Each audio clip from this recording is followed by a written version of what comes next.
Hai, Assalamualaikum.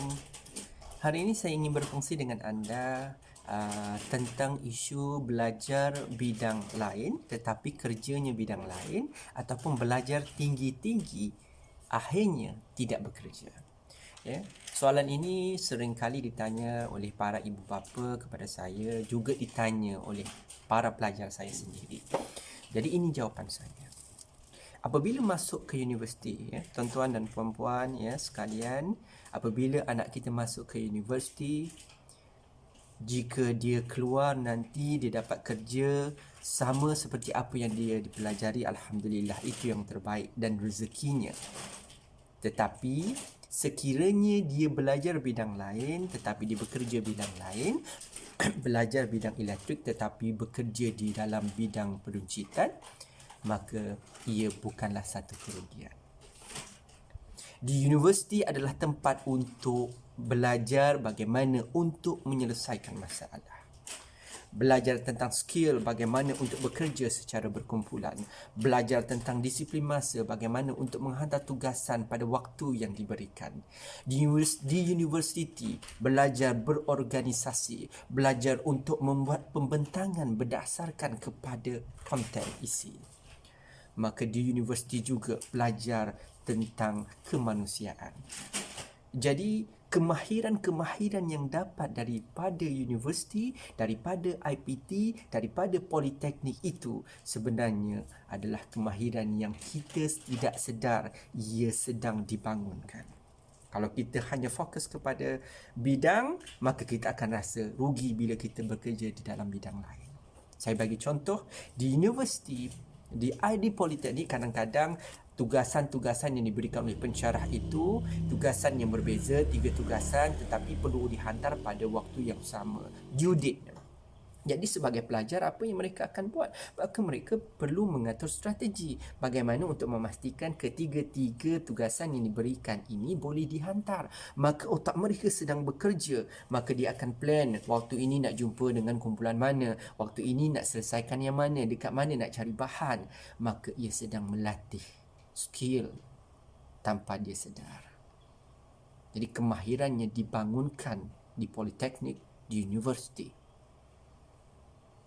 Contoh lain, kalau kadang-kadang pelajar ini dia ada peperiksaan dan peperiksaan itu, kertas peperiksaan itu dia berlaku berturutan. Contohnya hari Isnin, lepas tu hari Selasa dan hari Rabu. Jadi dia nak belajar yang mana satu ni?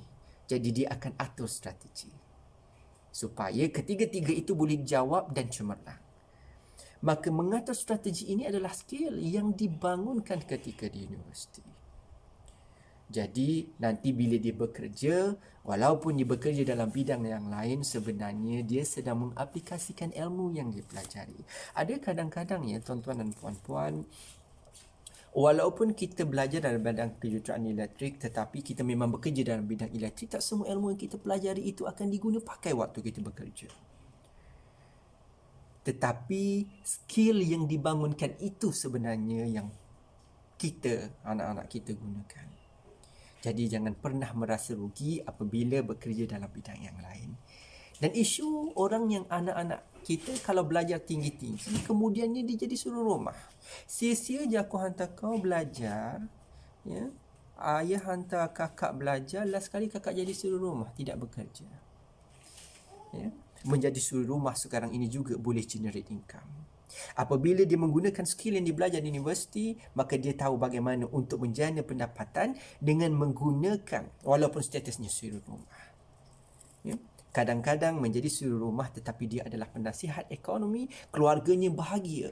Kerana apa? Kerana dia mempunyai ilmu, dia mengatur perbelanjaan suaminya, mengatur perbelanjaan anaknya, dia tahu bagaimana untuk menguruskan keluarga kerana dia berpendidikan. Walaupun dia tidak bekerja.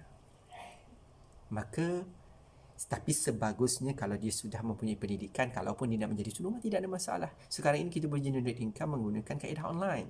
Jadi poin saya di sini ialah walaupun kita tidak bekerja, ya, anak-anak kita ya, tidak bekerja dalam bidang yang dia belajar, Tapi itu bukanlah satu kerugian. Tetapi ingat, tidak ada satu pun ilmu yang dapat itu adalah ilmu yang tidak bermanfaat. Tetapi bagaimana kita memanfaatkan ilmu itu yang akan menjadi isunya. Jadi kalau anak kita rezekinya bukan dalam bidang yang dia belajar, tuan-tuan sekarang ini risau hantar anak belajar ke politeknik tetapi nanti dapat kerja ataupun tak dapat kerja dan sebagainya. Tuan-tuan, setkan dalam minda anak sedang belajar untuk menyelesaikan masalah, belajar untuk meningkatkan kemahiran menyelesaikan masalah apabila dia masuk ke universiti, bagaimana untuk berorganisasi. Maka lepas itu dia keluar, dia akan mendapat sesuatu, kemahiran yang baru. Waktu itu kerjalah apa pun, insya-Allah dia akan berjaya. Ya. Okay. Itu pandangan saya. InsyaAllah saya akan berkongsi lagi lanjutan daripada isu ini. Terima kasih.